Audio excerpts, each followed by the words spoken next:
Good morning students, welcome back. आज हम बात करते हैं विशिष्ट ऊष्माओं के बारे में। ठीक है, तो बेसिकली अभी तक आपने जो भी फिजिक्स पढ़ी है आपने छोटे लेवल पे पढ़ी है। ठीक है, 11th-12th में आपने जो भी देखा होगा, या फर्स्ट ईयर में थर्मोडायनामिक्स तो है नहीं, तो थर्मोडायनामिक्स नहीं है तो आपने different type of specific fluid नहीं पढ़ा होगा। अगर पढ़ा भी होगा तो इतने डीपली नहीं देखा होगा, तो उसको देखते हैं हम आज। तो basically 2 type of specific fluid होती है।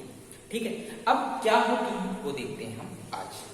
तो विशिष्ट ऊष्मा की अगर बात करें तो नॉर्मल अगर स्पेसिफिक फ्लूइड की बात करें तो मैं आपको बता दूं ms into delta T, Q बराबर ms इंटू डेल्टा टी, तो s बराबर q upon m into delta T. ठीक है, हमने आपको हमेशा बताया है कि मैं फॉर्मूले से डेफिनेशन बनाता हूं, फॉर्मूले से डेफिनेशन बनाता हूं। तो Q बराबर ms इंटू डेल्टा टी होता है। S क्या है? हमारी स्पेसिफिक फ्लूइड, और Q क्या है? आपकी दी गई ऊष्मा, और M क्या है? द्रव्यमान, जिस चीज को हम गर्म कर रहे हैं, और T क्या है? आपका टेम्परेचर वेरिएशन, जो कि तापांतर हो रहा है। तो अगर M बराबर 1 kg या ग्राम या डेल्टा T बराबर 1 डिग्री सेंटीग्रेड कर दें तो S बराबर Q हो गया। S बराबर क्या हो गया? हमारा Q हो गया।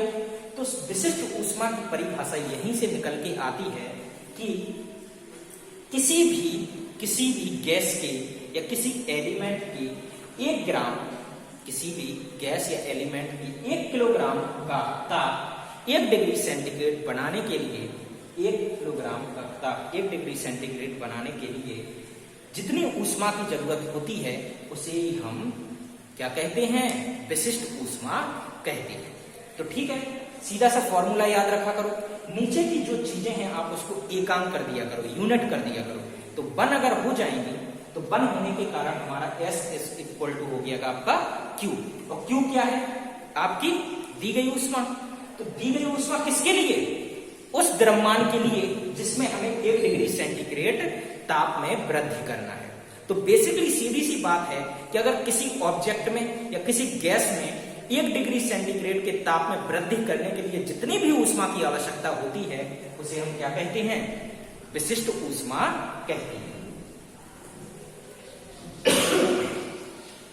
विशिष्ट ऊष्मा बेसिकली 2 टाइप्स की होती है।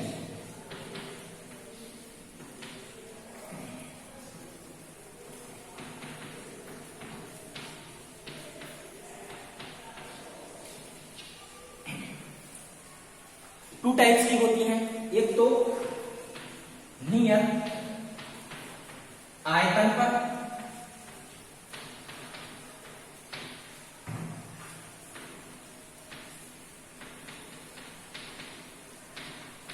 और दूसरी होती है आपकी नियत दाब पर, विशिष्ट ऊष्मा।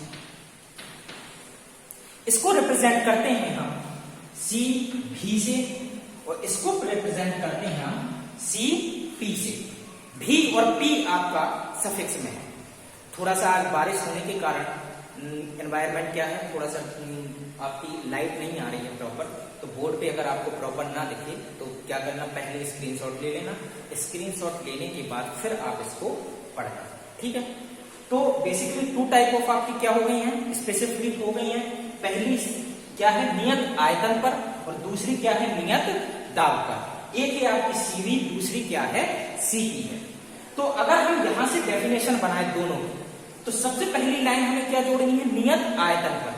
नियत आयतन पर किसी गैस के एकांक द्रव्यमान में यदि 1 डिग्री सेंटीग्रेड का तापांतर करना पड़े तो उस तापांतर में जितनी ऊष्मा की आवश्यकता होती है उसे CV कहते हैं, या फिर नियत आयतन पर विशिष्ट ऊष्मा कहते हैं, जिसे हम CV से डिनोट करते हैं। जस्ट इसके लिए भी नियत दाब पर किसी गैस के निश्चित अर्थात एकांक द्रव्यमान का तापांतर 1 डिग्री सेंटीग्रेड करने के लिए जितनी ऊष्मा की आवश्यकता होती है उसे हम क्या बोलते हैं? नियत दाब पर विशिष्ट ऊष्मा कहते हैं। CV इसे करते हैं डिनोट का ऐसे CP से।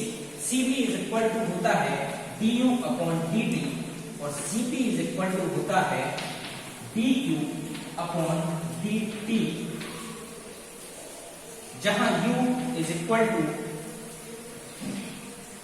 ऊर्जा में अंतर और q इज इक्वल टू ऊष्मा में अंतर। dq और du क्या हो गया, यहां पे ऊर्जा में अंतर और वहां पे dq इज इक्वल टू ऊष्मा में अंतर।